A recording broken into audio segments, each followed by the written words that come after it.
was about to become embroiled in a controversy over the notorious Stamp Act, which would require a tax stamp on every newspaper, book, almanac, legal document, and deck of cards. It was the first time that Parliament had proposed a major internal tax on the colonies.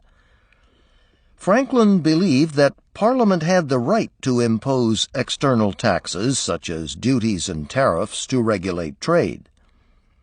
But he thought it unwise, perhaps even unconstitutional, for Parliament to levy an internal tax on people who had no representation in that assembly.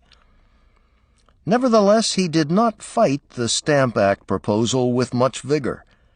Instead, he tried to play conciliator.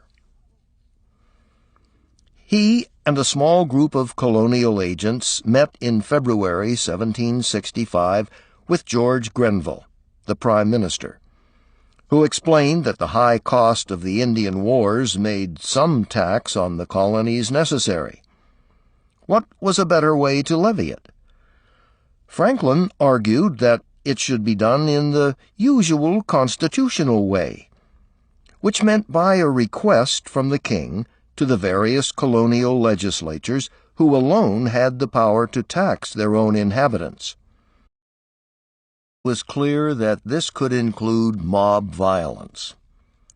A sort of frenzy or madness has got such hold of the people of all ranks that I fancy some lives will be lost before this fire is put out.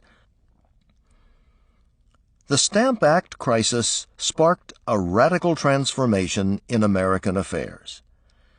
A new group of colonial leaders, who bristled at being subservient to England, were coming to the fore, especially in Virginia and Massachusetts.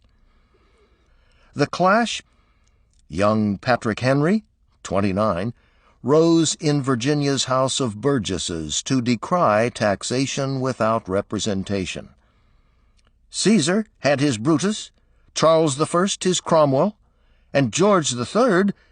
He was interrupted by shouts of treason before he could finish. But it was clear that some colonists were becoming deadly serious. Soon he would find an ally in Thomas Jefferson. In Boston, a group that would take the name the Sons of Liberty met at a distillery and attacked the homes of the Massachusetts Tax Commissioner and Governor Thomas Hutchinson.